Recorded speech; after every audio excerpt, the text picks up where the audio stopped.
Good morning, everybody. After watching the video yesterday, I just wanted to clarify a few things that maybe I should have elaborated or kind of skimmed over a little too quickly. First of all, I do plan to do videos for my photography, so be watching for those. But mainly I wanted to discuss diabetes in general and how I think that I acquire diabetes. Many people don't become diabetic in their adult life unless they're type 2. Now, the difference between type 1 and type 2, a lot of people don't know. Type 2, you're still producing insulin. Your body may reject it or doesn't know what to do with it, which often by taking medication, usually in the pill form, that helps your body to process the sugar that it intakes.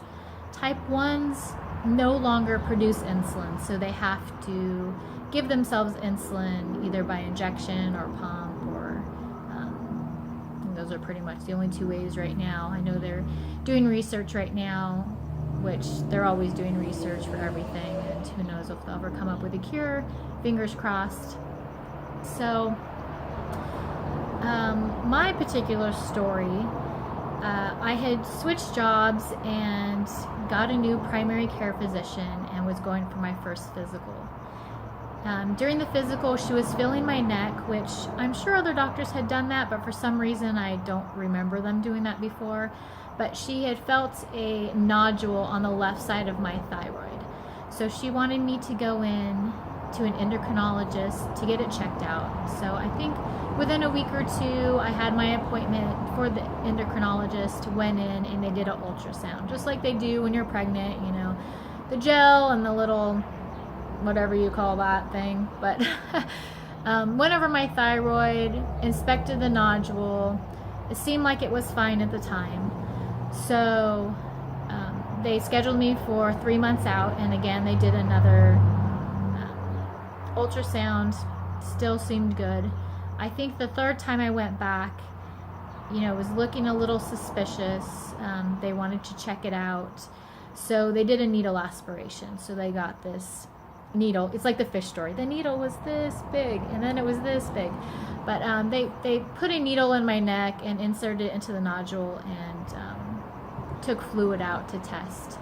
And when they tested it, it came back looking a little suspicious. So the next step was to go talk to a surgeon to discuss getting my thyroid removed. As I said, it was on the left side, so he gave me two options. I could either have my left side of my thyroid removed, but then if it did come back cancerous, they would have to go in and take out the right side. Or I could just get the whole thing removed at once. So after I talked to one of my best friends, he suggested I just have the whole thing taken out, because if they did go in and take out only half, my body would adjust to the medication and what levels I needed at that time. And then if I had to go back in, they would have to readjust my medication. And no matter what, I was going to be on pills for the rest of my life anyway. So I might as well be safe rather than sorry and have to have 2 surgeries. So I had my whole thyroid removed in late June of 2011, which ended up being a good thing because it was cancer and they got all of it. And there hasn't been any sign of it since then. I've gone through a couple scans, and my blood tests come back clean every time. The levels look good and everything, so I'm thankful for that. What I was told as far as thyroid cancer went at the time was, if you're going to get cancer, thyroid cancer is easily cured, easily gotten rid of. So I was thankful that if I was going to get cancer, that was the one. So I really wasn't too worried. I was pretty confident in the surgery and the doctors, which I ended up, you know, coming out on the high end of that. And like I said, I haven't had cancer since or any sign of it. So we're good there. It's been over 6 years now. So, but after I had my thyroid removed, I had to go through iodine radiation. It's not like chemo. What it is, it's a pill. So you take the pill, you have to stay away from everybody for 2 weeks, because what it does is it seeks out the remaining thyroid cells in the body and just eradicates those just gets rid of all of them so that there's no thyroid cells left, so the cancer has nothing to cling to. So I've asked my doctor about this. I asked my endocrinologist after the fact if the iodine radiation is what caused my cancer. Of course, she gave me the answer of, well, there's no way to prove that. But I have another friend whose grandmother went through thyroid cancer and also had iodine radiation. And at the age of 80, she became diabetic all of a sudden. So even though they can't give me a definite answer, I'm pretty sure that that's what caused it. And also diabetes does run in my family on my dad's side, so that it might have just been sitting dormant until my endocrine system kind of got a little bit of a wake-up call as far as having my thyroid removed. So that might have kind of kicked the diabetes into action at that time, because I'm not one to eat sweets.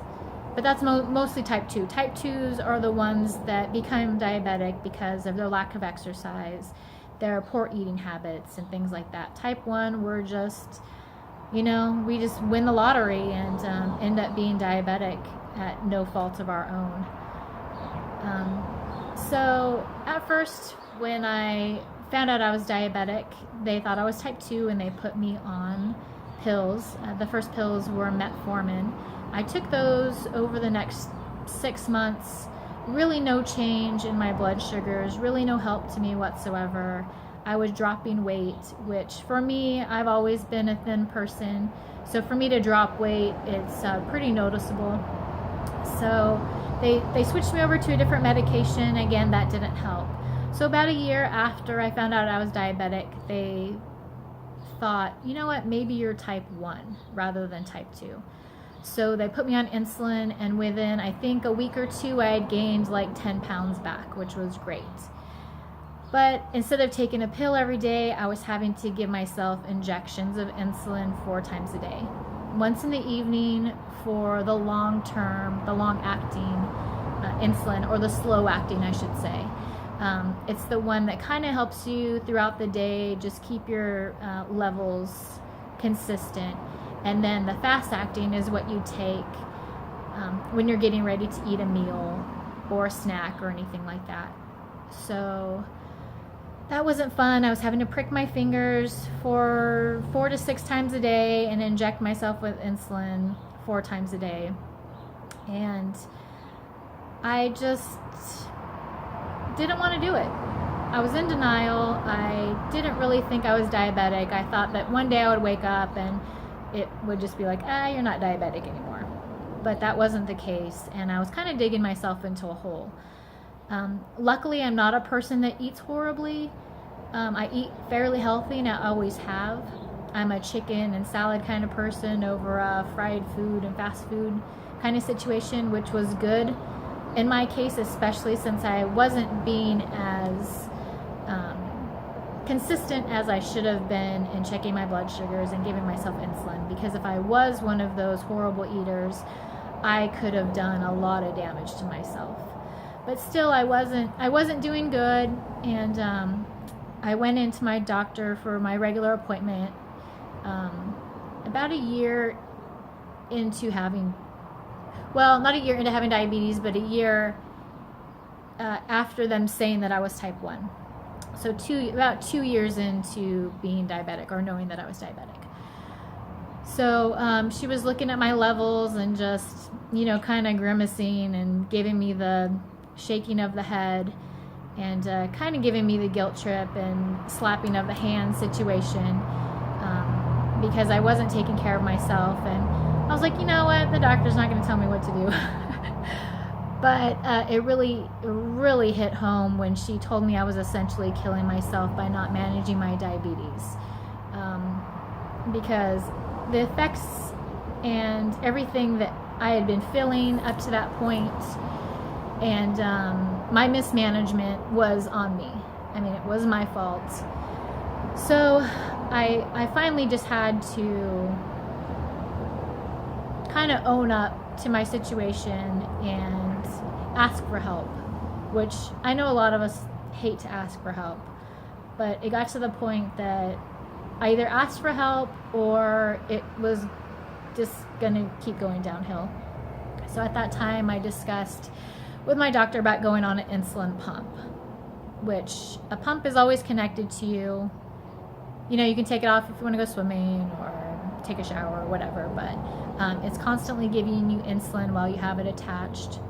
It gives you a certain amount of insulin an hour, which kind of takes place of the slow acting insulin, which you would inject in a pen or syringe in the evenings to kind of carry you out through the next 24 hours.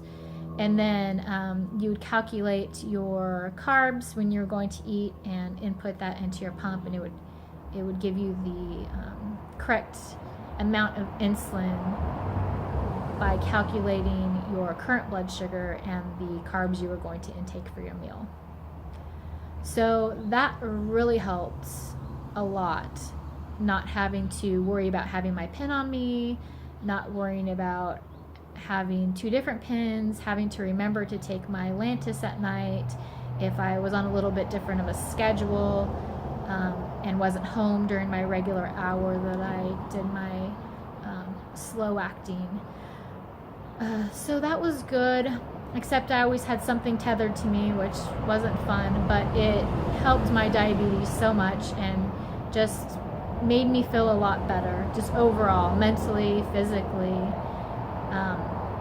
And at that time also, my doctor had told me that my cholesterol was a little high and put me on pills for a little while, which I did, and then I stopped taking them and figured I could do it on my own, which about a year ago, my cholesterol was back up again, but I've got it back under control. It's at a good level, but as I mentioned in my video, I have been snacking on a lot of cheese and crackers and things like that lately, and I know that those aren't good for me, so I'm just trying to catch that and be aware of that before my cholesterol goes back up.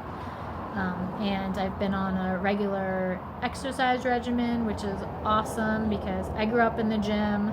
My mom's been a fitness instructor for over 30 years, so I was raised knowing what to eat and how to take care of myself, which is a tremendous help because a lot of people just have to start from scratch and really don't know what to do.